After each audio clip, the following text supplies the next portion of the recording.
Disruptors and curious minds, CEOs, founders, individuals of the world. Welcome to Thinking on Paper. We're talking about the electric stack. Lithium-ion batteries, magnets and electric motors, power electronics, and embedded compute, and how they all fit together to fuel the world. If it can go electric, it's going to go electric. And the electric stack is the foundation of that. And unsurprisingly, China is dominating this market.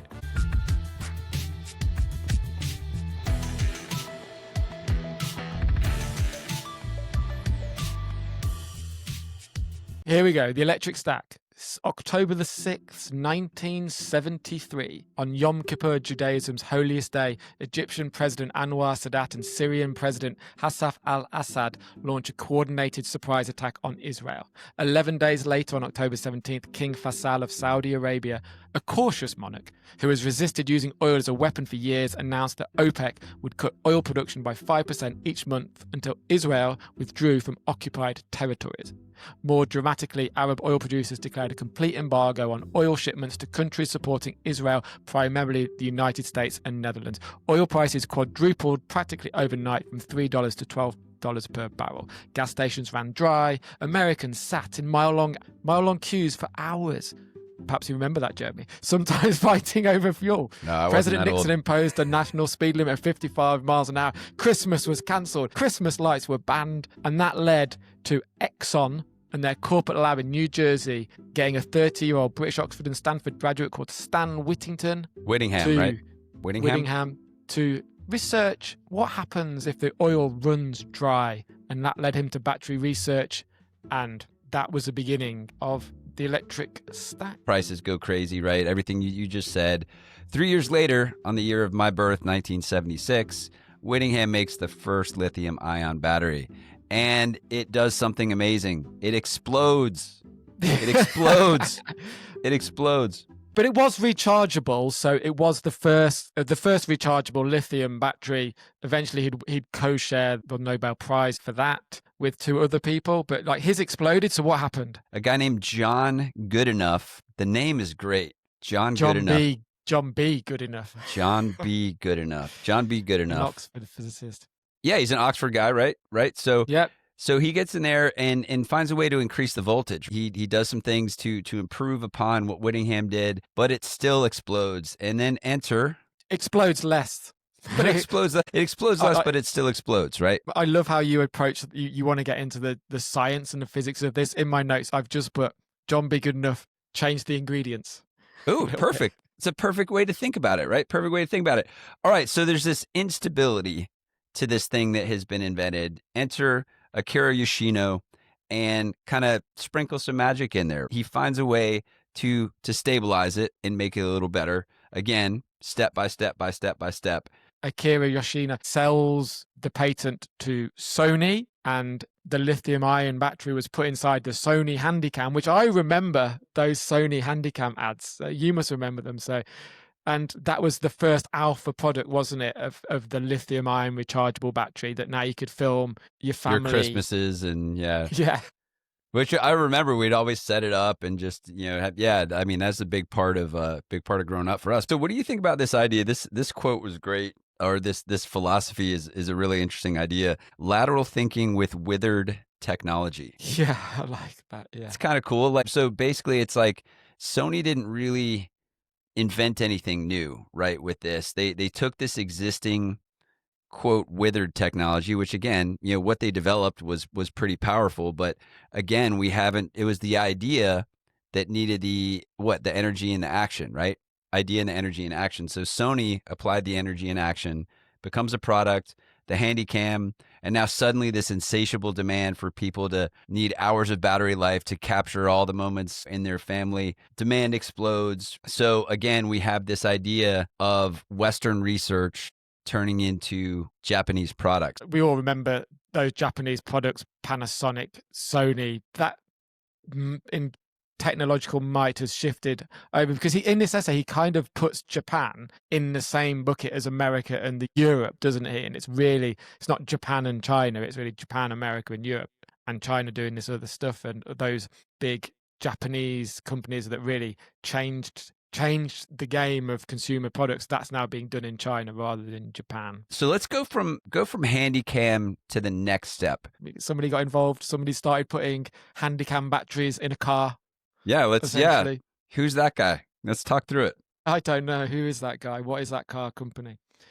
So you had the rechargeable lithium-ion battery. It was in the Handycam, and Tesla put them in a car. But the problem was obviously that they didn't really work, did they? Not to the level that they wanted, and that caused Tesla to make it better. Well, they go from this bunch of single batteries trying to figure out the power thing all together to a bunch of batteries together in a pack and tying the batteries into like a collective versus a bunch of tiny cells working independently. They sometimes still explode though. And so they work. Our friend comes back. Panasonic. Yeah, we will. Well, we have another friend come back. Doesn't Good Enough come back at nearly the age of John B. Good Enough comes back at nearly the age of 90 and continues to do some tweaks into the battery type. And we're not going to, the essay, like you said, the essay does a great job of talking through the different battery technologies, but he tweaked the chemistry a little bit to for what's called LFP, lithium ion phosphate, and kind of reduced some of those explosions, steady discharge, a little safer, lower energy density, and the conductivity was a little bit less than what they wanted, but those were acceptable because the use was working good enough. It was working John B. good enough. The next little beat on this story, there was an American or U.S. company, I think A123 was U.S., right? U.S. battery company. Went bankrupt. That went bankrupt, again, had solid tech, good patents. China buys it for real cheap and kind of brings the IP home. There was a really interesting inflection point, I think, when there's a company called BYD in China that is, battery maker. I think it was the Olympics, and they started deploying these big batteries on buses, right? So they essentially used the Olympics as a way to test battery-powered buses. I thought that was really interesting. And with a bus, there's some forgiveness because it's huge, so the form factor doesn't have to be really small. You basically favor a safe environment versus range, right? Buses don't have to go 8 million miles. They're usually kind of spinning in a nice little loop around the city, right? So I thought that was a really interesting way to test the technology and also probably get paid or have some government help as it's building infrastructure for the Olympics. Didn't China pretty much fund that whole bus scheme? I think so, yeah. I think so. So he's got these rolling battery labs that they're using to test and prove this technology. The owner of BYD, I thought it was really interesting. Wang, I'm going to butcher this. Xuanfu. Warren Buffett called him Edison plus Jack Welch. Thought that was a pretty powerful statement. Big compliment. It is a big compliment. So then there's a chemistry war. There are people betting on different types of batteries for different reasons. We're not going to go into all the technical pieces of that puzzle. Again, read the essay if you want to dig in to more of that. But we're talking about NMCs versus LFPs and who made the bet on the right chemistry. Some say BYD did. Some say who's the other company? CATL, I think, was the other company. Cattle, yeah. Yeah.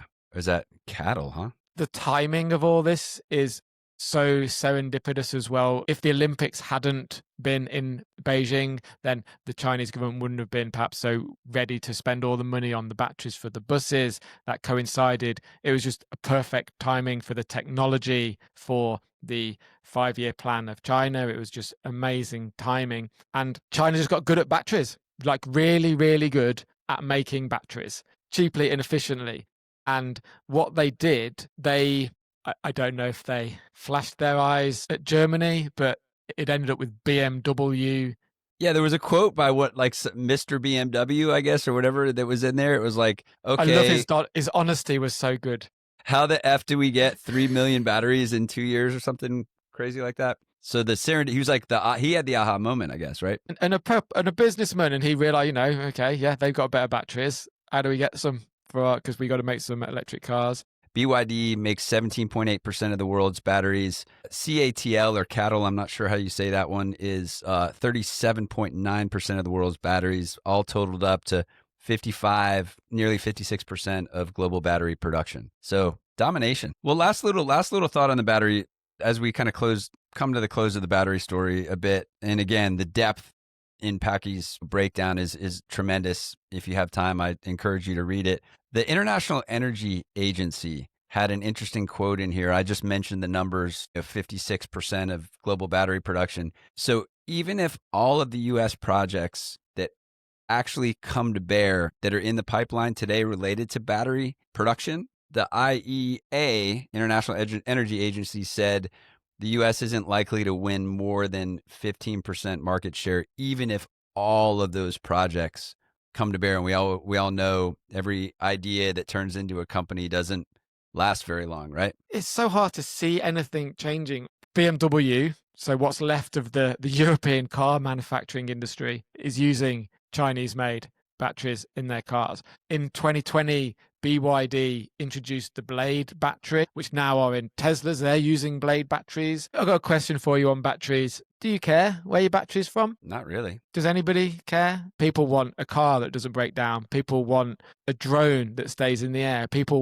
Some people want an electric vacuum cleaner that doesn't just break when it's dust in the hallway. Most people, regardless of what the political media narrative might be about buying your own, don't really care. And I think that we even think of like batteries in this thing? Like, I mean, well, yeah, it just works.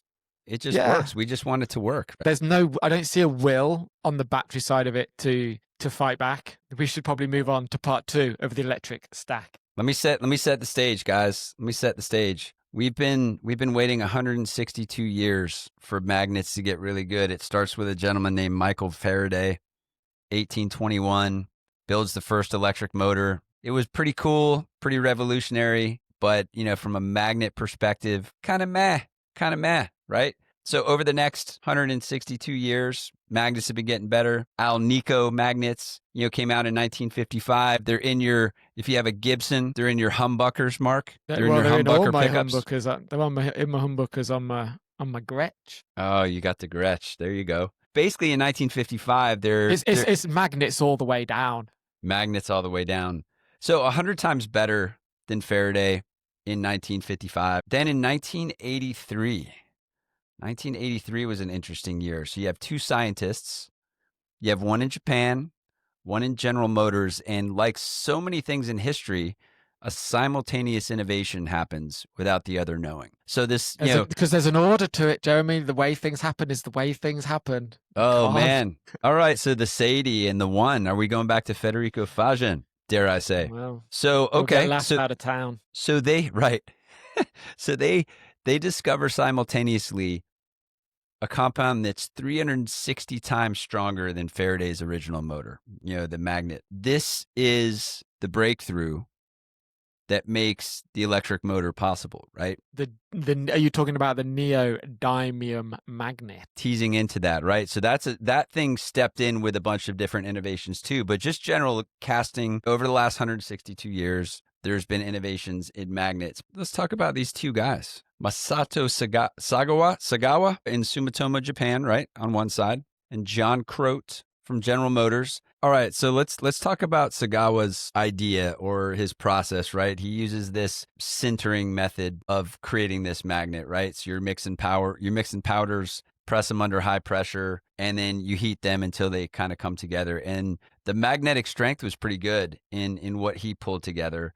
And then Croat has another method that's the metal spinning method. You still kind of melt some stuff down, but you spray what's melted onto a copper wheel. It cools pretty quick into crystals. Then you grind the ribbons and you mix it with a resin, and it almost kind of looks like plastic. Sagawa's magnets are stronger, but this injection molding idea is a bit easier to produce, right? Yeah, so you've got they're more efficient and cheaper. Right. So here's an interesting piece to the puzzle. So they actually kind of end up working together in a weird way. You get the alpha product first, don't you? The 3.5-inch hard disk drive is the alpha product of the magnet. The magnets. Yeah, but again, the alpha product is this hard drive, and there was an innovation in, one was like a 5.5-inch, and kind of the newer one was like the 3.5-inch, right? But it was kind of like, hey, the 5.5-inch is great. Like, we're good. We don't need anything bigger, badder, and better. But what led them, Mark,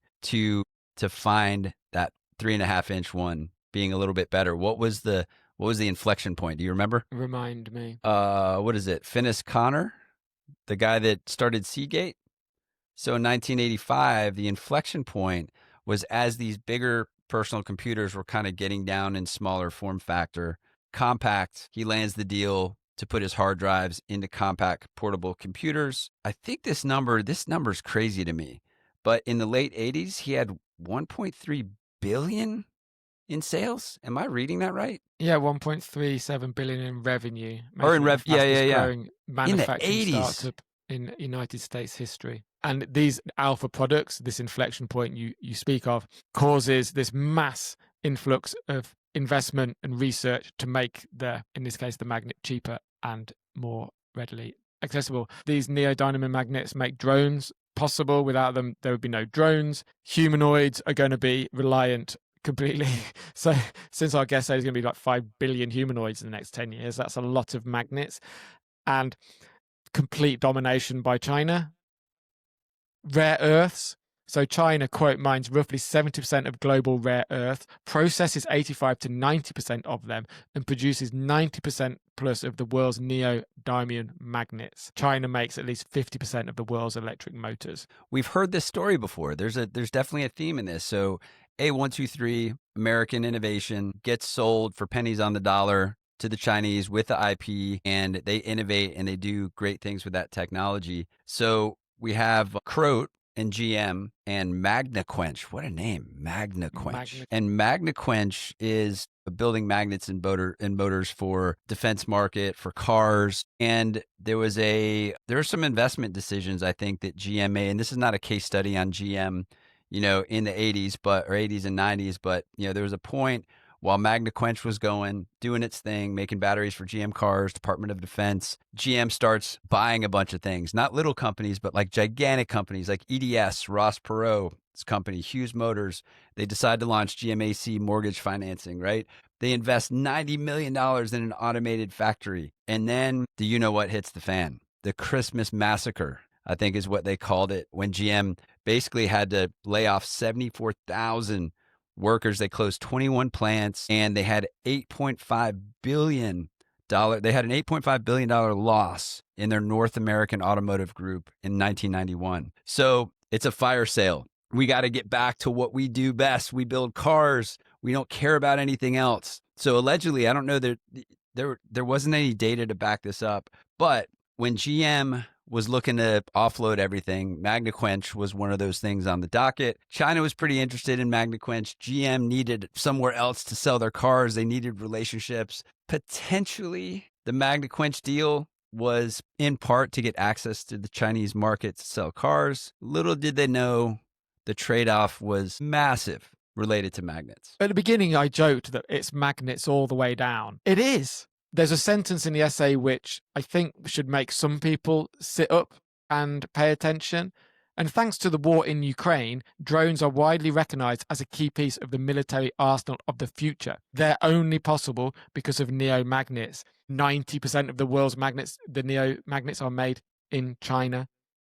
So, yeah, okay, we don't need to go into the military thing, but, the future wars are going to be drone wars, and they're going to need magnets, and all the magnets are made in China. Then there are the robots. Humanoids use actuators like humans use joints. Tesla's Optimus robot uses a total of 40 electromechanical actuators, 28 structural, and then some others for the arm and leg. All of them use neomagnets. She calls it here Neo-China. The story of the research, development, and commercialization of neomagnets, like the story of the research, development, and commercialization of lithium-ion batteries, is an American and Japanese story. And like the lithium-ion battery story, modern scale and production dominance of neomagnets now belongs to China. So humanoids, robots, drones, cars, phones. What else is there? These are the ingredients that build the future of the world when you think about it. Batteries and magnets. And the control is significantly with China related to energy in action. They've figured out ways to take an idea, scale it, and make it work really, really well.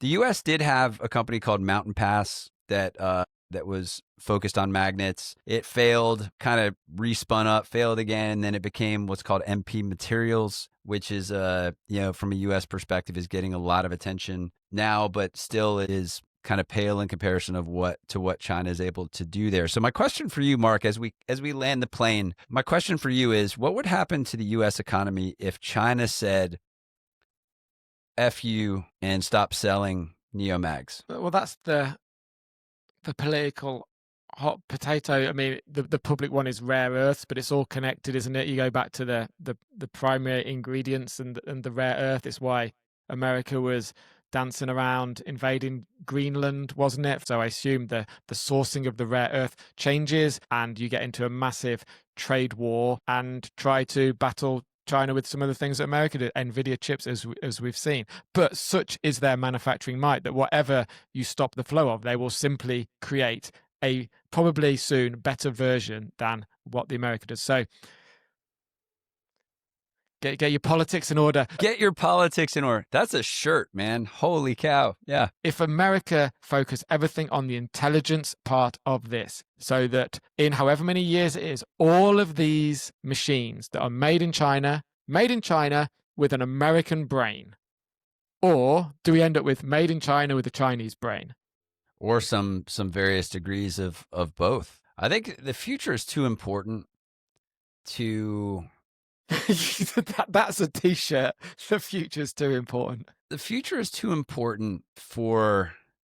This is going to be a hot take, but the future is too important for nation states, I think. The future is too important for nation states. The future is too important for me versus you. The future is too important for what I can keep you from doing and what you can keep me from doing. We talked about the coordination problem. Technology has tremendous potential to solve the coordination problem if humans can get their you-know-what together. But there you have it.